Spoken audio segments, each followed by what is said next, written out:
Greetings one and all, my name is Lancer and welcome back once again to Data Live. This week is episode 9. We're in the final stretch, I'd say, of Data Live season 4 as we are entering into the Kurumi arc. Supposedly, I got a comment last week that said this is the Kurumi arc, so that is the now. We should talk about the before.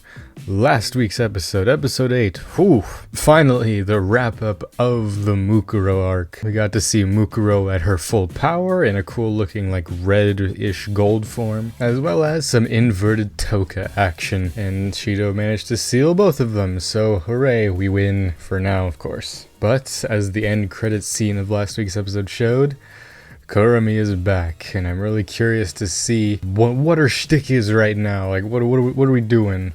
I know the Nia arc set up that she's going after the Spirit of Origin, so I'm curious if we're gonna start with that, or if we're just gonna be fighting her again, like the good old days. Either way, I'm very excited. So, with all the wrap-up done, let's get right into the episode. Starting with that classic Kurumi theme. For once. Yeah, she's pretty fucking powerful. Kurumi, such a love-hate relationship I have with you. Mostly love. It's not so much love as, you know, like the internet likes to love Kurumi. It's much more as like, she's a good character, I really like her. I'm surprised Toka and Origami are just letting them talk. No. You are not to be trusted. It's probably gonna be a case of, you are to only be with me kind of thing. Or something. Yeah, they're quite stacked. A lot of power in one place. Gonna make all of them invert? That would be a problem. A bunch of black-haired Nias? Interesting. So he kind of created his own spirits. Yes! At least stay in the sideline. Well, she would see them. She would see you coming a mile away, though. Pause. Are we actually gonna deal with Kurumi now? We can hope, but... Okay, they're still there. 4 seasons, I would hope so.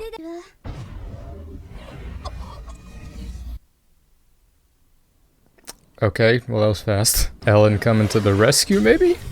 Or not? Oh, Mana, it's been a while. I haven't seen you since you were getting stripped in the first episode. Alright, how strong are they? We're gonna have to seal these things as well. Oh, boy. Fight numbers with numbers. You've already done that before. CG actually looks good right now. It's always fucking mind games with her. Gonna suck it out. Yes. It's a tall order.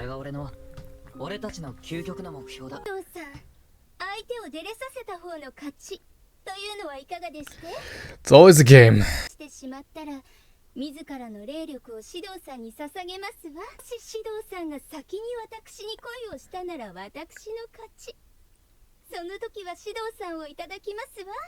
How do you gauge that, though? Alright. The internet would fail.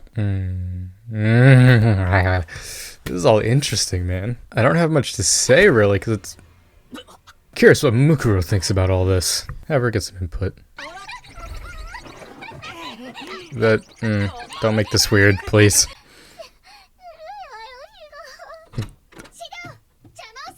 I expect to see that scene completely taken out of context.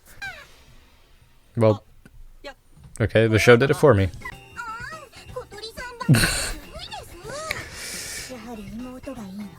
No, don't. Ew. Hey, Mukuro, hello. I really like her outfit, wow. Yeah, here we go. Ah. Yeah, that all adds up. Take the power, you can use it to fight her, because she talked about not having enough power before. All adds up! Yeah. This music's great. Yeah, Kurumi, her power is like she can literally go back in time and just fuck everything up. Like, I know Westcott's kind of the big bad or whatever, but I feel like Kurumi might end up being even worse. Oh. She's always getting messed up. Ah, right. Yeah, how did this go down? Did you win? Wonder if Mana will ever become a spirit. We need some proper wincest.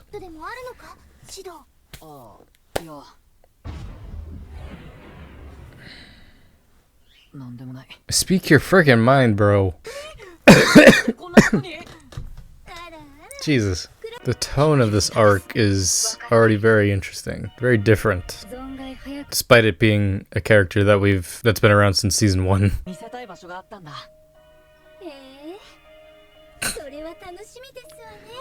No lewd thoughts. Her weakness. It's too late to be sun about it. You're not supposed to look cats in the eye. I don't even know what a cat, and I know that.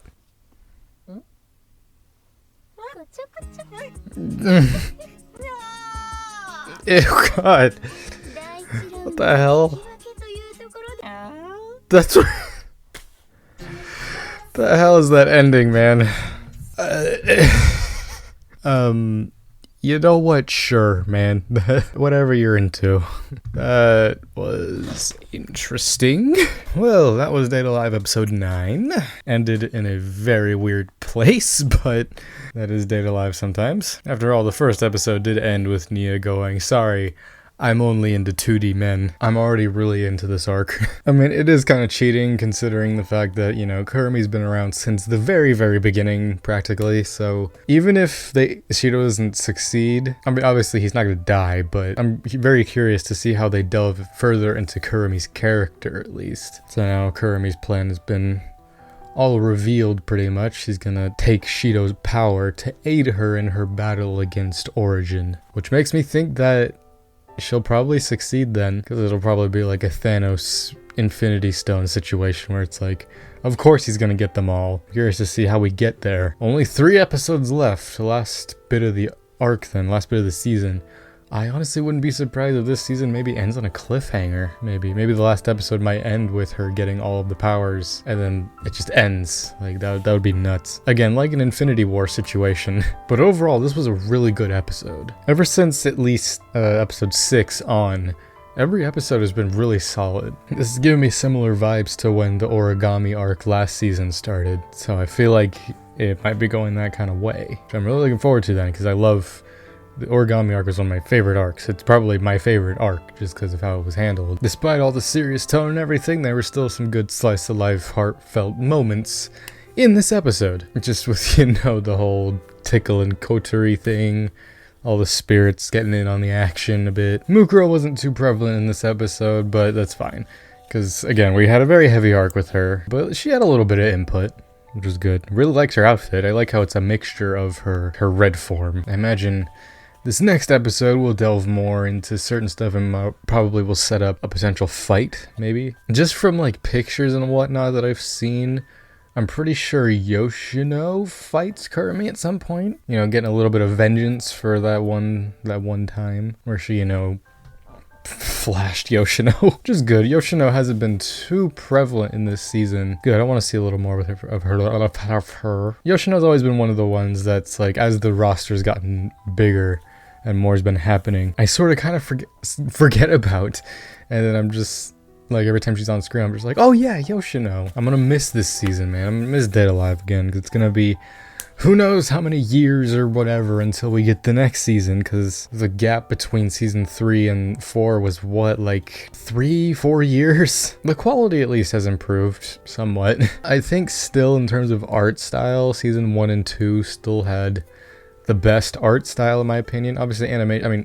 again, like I've said, Data Live isn't known for its animation. It doesn't necessarily have the best animation at times, but season 1 and 2 definitely had some really good moments in terms of animation and art. And then season 3 had good moments as well, but the art style kind of went on a backseat a little bit. This season, while the art's been great, animation iffy at times. It's still been good. I still love it a lot. I've gotten used to it now, the different like character looks and everything. I imagine they'll keep this style going forward into other seasons or whatever. It'd be cool if they did another movie.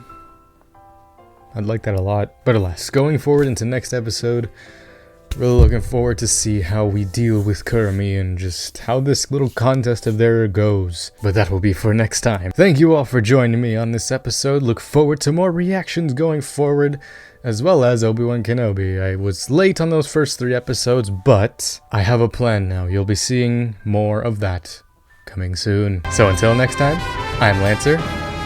Thanks for watching.